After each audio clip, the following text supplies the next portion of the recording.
Olá, sou o professor Lemuel e nesse vídeo eu quero falar com vocês sobre duas ciências muito importantes e que têm uma relação significativa e talvez você não conheça. É a relação entre a matemática e a astronomia. Essas duas ciências em si, até hoje, desde quando elas começaram a ser estudadas até agora, uma contribui para o crescimento da outra e eu vou contar um pouco mais sobre essa relação entre essas duas ciências que vem crescendo cada vez mais e apresentando resultados surpreendentes para nós.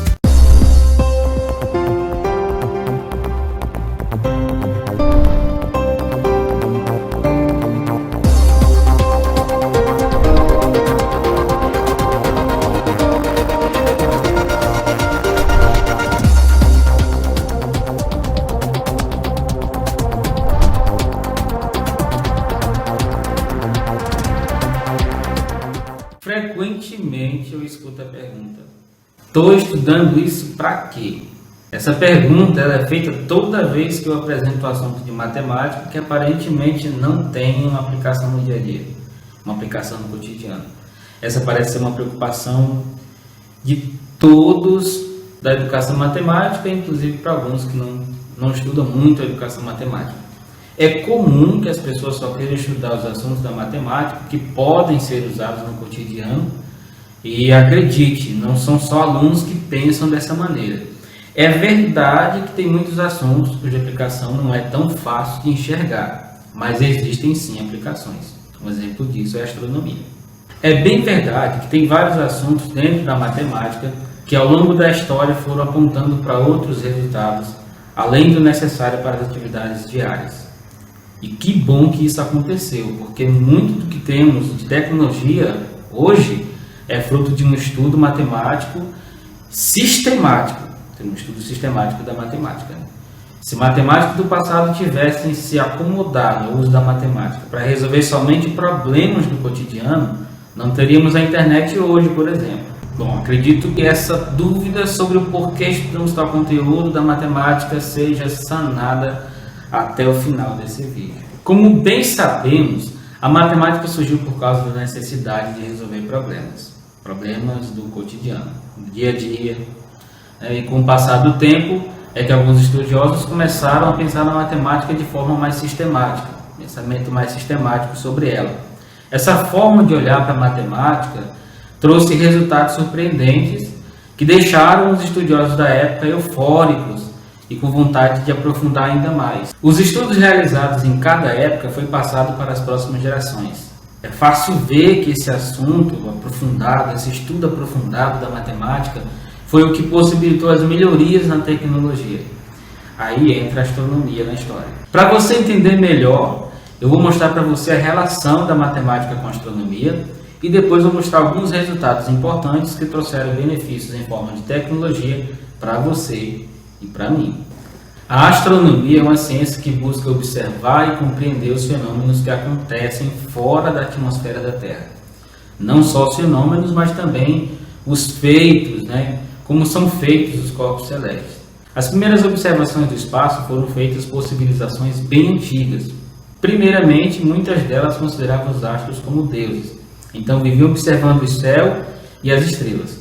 Mas com a compreensão de um padrão que contribuiu para o conhecimento que hoje se tem sobre a melhor época do ano para o plantio e a colheita, os povos da época resolveram observar os astros no intuito de resolver e de responder outras perguntas. Só um comentário aqui.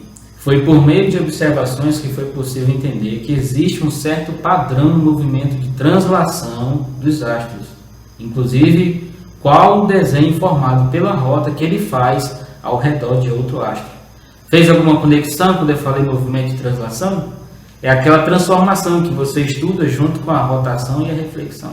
Com essas observações, esses povos, como por exemplo os egípcios e os babilônios, fizeram calendários complexos baseados no movimento do Sol. As estações do ano também foram questões a serem respondidas através de observações do espaço. Vale ressaltar que as primeiras observações foram feitas daqui da Terra, então os resultados foram bem diferentes do que conhecemos hoje.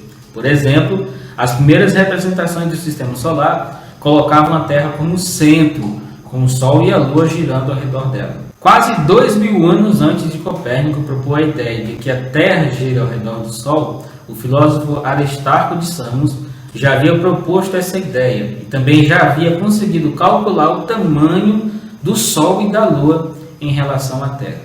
O aperfeiçoamento do telescópio aplicado por Galileu Galilei contribuiu para a sua visão sobre a teoria do geocentrismo. Ele não acreditava que o Sol girava ao redor da Terra, e sim que a Terra girava ao redor do Sol. Essa teoria de Galileu foi combatida duramente. Não vou entrar em detalhes porque não é foco desse vídeo, mas esse pensamento de Galileu influenciou outros estudiosos a pensar na possibilidade de estar enganados sobre o universo. O filósofo Copérnico apresentou o primeiro modelo matemático capaz de predizer as órbitas planetárias com precisão. Nesse modelo, ele apresentava o Sol como o centro do sistema solar e mostrava que a trajetória dos astros ao redor do Sol era circular. A Terra, em particular, completava uma volta por ano e o eixo de rotação da Terra, com uma certa inclinação, era responsável pela divisão das estações do ano. Posteriormente, o matemático e astrônomo Kepler descreveu a trajetória dos astros ao redor do Sol como sendo uma elipse ao invés de círculo. E isso já apontava para uma enorme diferença, porque a equação da circunferência é x menos a ao quadrado mais y menos b ao quadrado. E isso é igual a r ao quadrado. E da elipse é x ao quadrado sobre a ao quadrado mais y ao quadrado sobre b ao quadrado igual a 1. Passados alguns anos, Isaac Newton elaborou a lei da gravitação universal, explicando a gravidade e a dinâmica planetária. Só fazendo uma observação sobre essa lei da gravitação universal que Newton apresentou. Os resultados que ele obteve com as observações e os cálculos que ele apresentou apontava sobre uma certa proporcionalidade entre as massas dos astros, e aí ele fazia uma comparação exatamente sobre a Terra e o Sol, o sistema solar por inteiro, porque como se acreditava, o Sol girava ao redor da Terra. Era a observação mais evidente quando se observava da Terra os movimentos dos astros, como por exemplo Júpiter e o próprio planeta Vênus. O que ainda não estava explicado é como que era esse movimento, como que ele ficava retrógrado. Aqui um dia você observava, o Júpiter estava muito em cima, em outro tempo ele já estava mais embaixo, nos horários diferentes ele se apresentava em lugares diferentes. Então essas observações que eles acabaram fazendo a respeito do movimento dos astros no sistema solar, ainda não tinha resposta, não tinha ainda uma certa compreensão sobre isso. Foi justamente com os estudos de Newton que começou a se observar a respeito até mesmo do desenho formado pela trajetória que os planetas faziam, pela descoberta inicial de que não era o Sol que girava ao redor da Terra, mas sim a Terra que gira ao redor do Sol. E isso proporcionou também observar melhor a própria trajetória e compreender de que não era, na verdade, uma trajetória circular, e sim uma trajetória elíptica, e que o Sol ficava em um dos focos da elipse. Aí fica mais uma recomendação aí para quem estiver curioso, dar uma olhada sobre os estudos da elipse, Está lá na geometria analítica. A conclusão que se obtém, então, sobre a gravidade, a gravitação, um corpo que exerce sobre outro essa atração. E aí, na verdade, ele percebeu, comparando em relação ao Sol e a Terra, por exemplo, ele percebeu que a força de atração entre o Sol e outro planeta, era basicamente proporcional à massa do Sol e à massa desse outro planeta. No caso da Terra, dependia da massa do Sol e da massa da Terra. E que ainda essa força de atração seria inversamente proporcional ao quadrado da distância entre eles. Depois ele começou a pensar que isso poderia ser feito também a outros astros, não necessariamente Sol e planeta. Poderia também ser entre outros astros, como Terra e Lua, só para exemplificar. Tudo isso que foi acontecendo já contribuía com a tecnologia e, claro, dependia da profundidade dos estudos, tanto na matemática, na física, na astronomia e em outras áreas do conhecimento. Cada descoberta proporcionava avanços significativos. Toda essa movimentação de estudiosos era baseada na curiosidade Eles tinham perguntas intrigantes para responder e passaram a vida toda procurando respostas. Mas foi na Guerra Fria que intensificou-se ainda mais esses estudos e o pensamento científico acabou se aprofundando um pouco mais com a chamada corrida espacial. O que ficou conhecido como corrida espacial foi um marco na história da astronomia. Não vou entrar em detalhes porque envolve fatores políticos, econômicos, tecnológicos e são muitos detalhes importantes, mas não dá para pontuar tudo, porque senão a gente foge do foco do vídeo. Mas vou tentar descrever mais ou menos o cenário.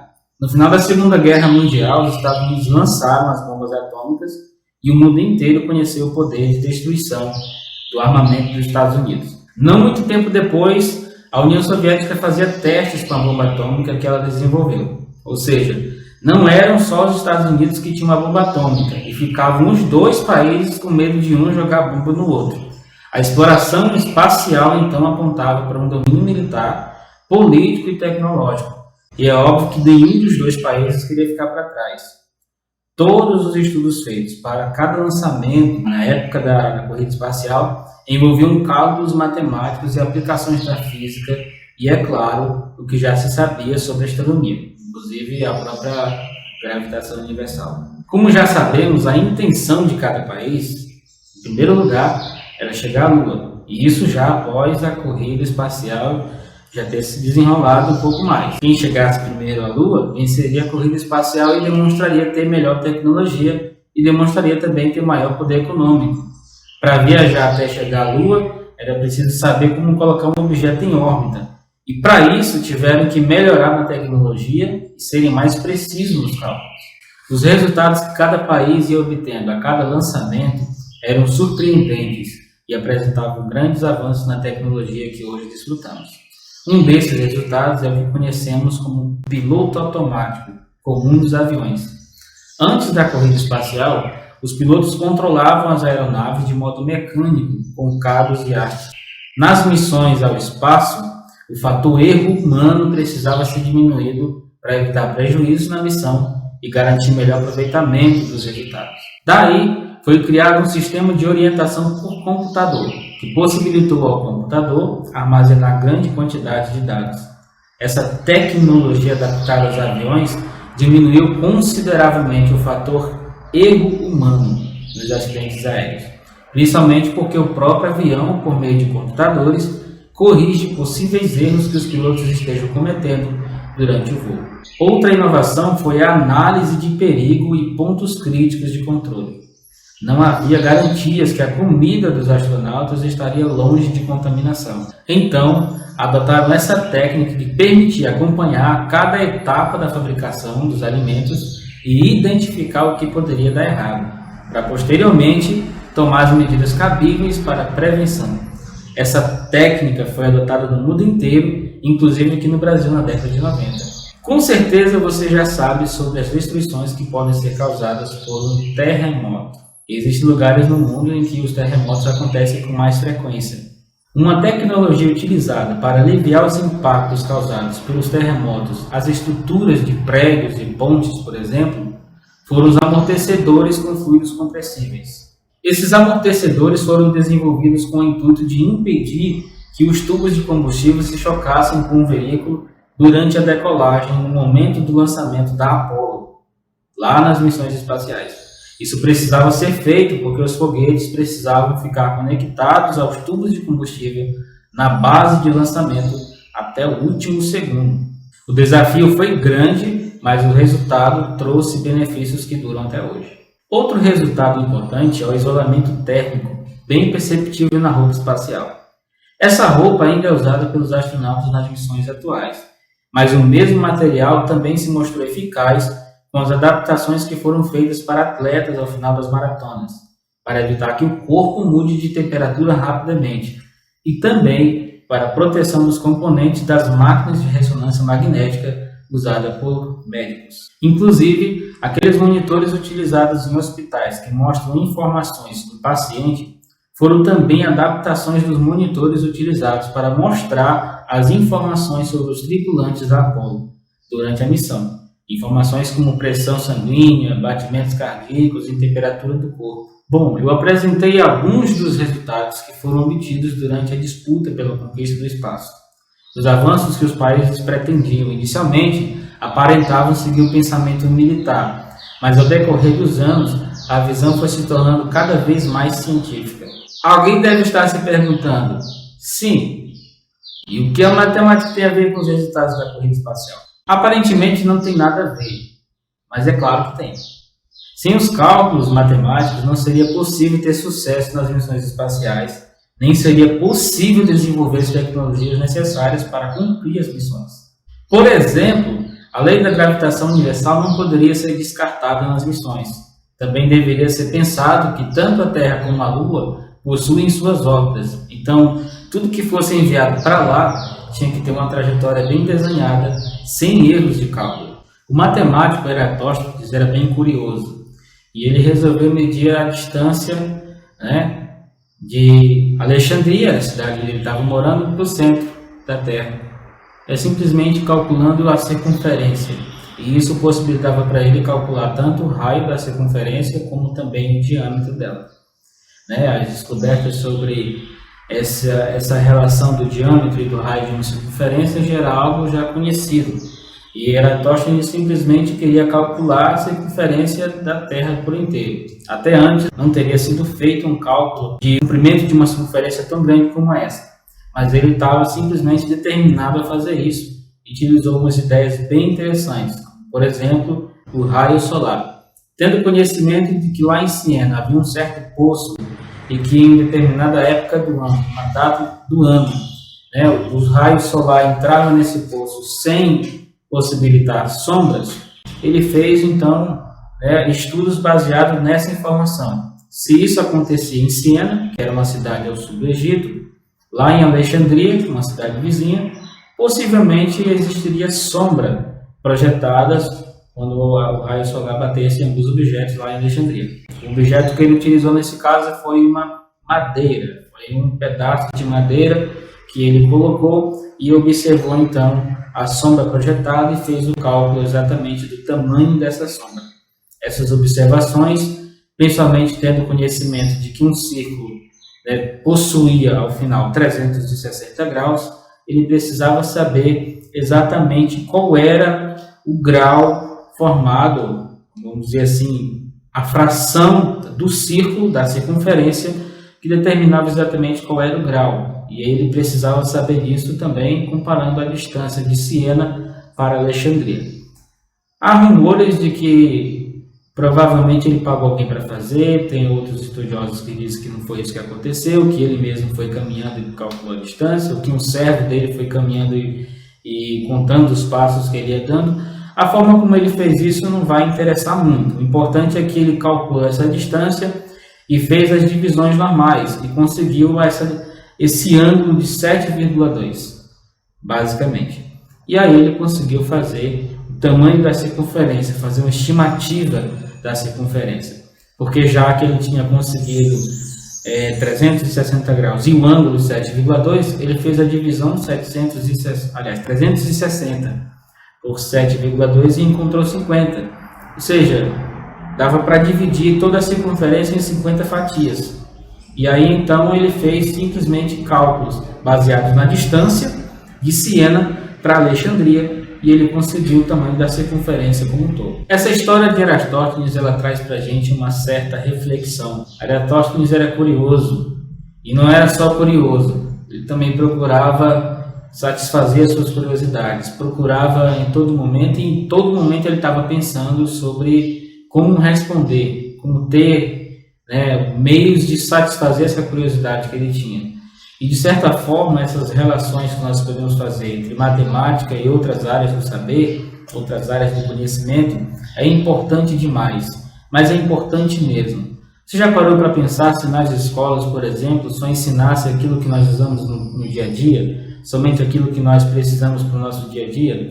Já pensou se existiriam cientistas, pessoas que se voltariam para a área científica, pessoas que se voltariam para a área da engenharia, se não tivesse esse pensamento sobre o currículo que se tem hoje nas escolas?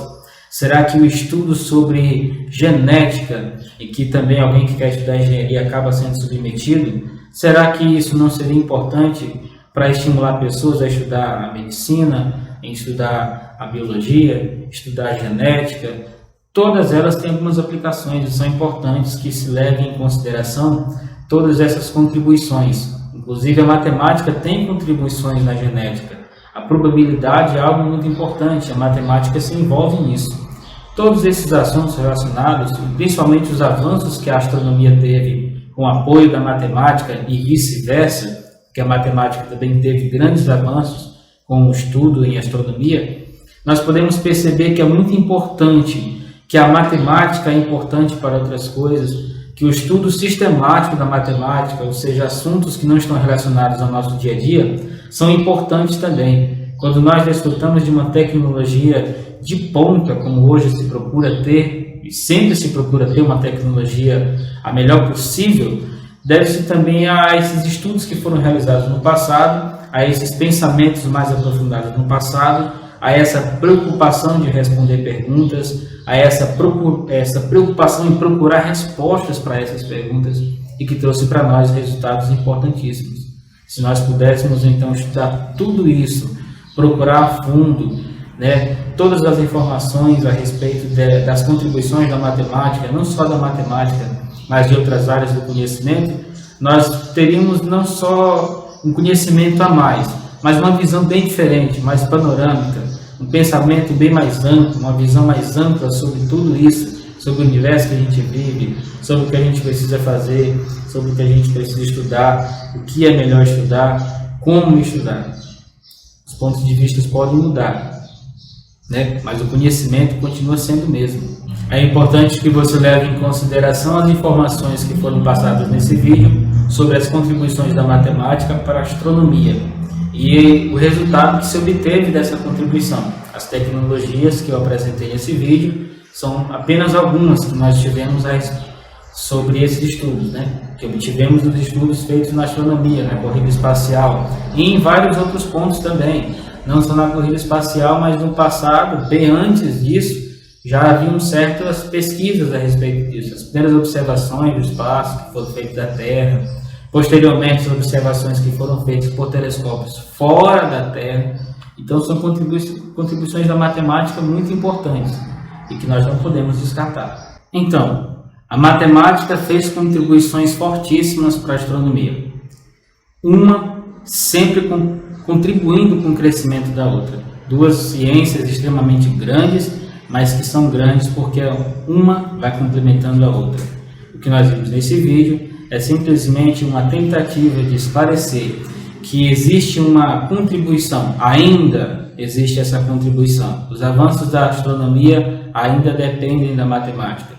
Tudo que nós falamos aqui são somente contribuições e os resultados que nós obtemos através dessas contribuições.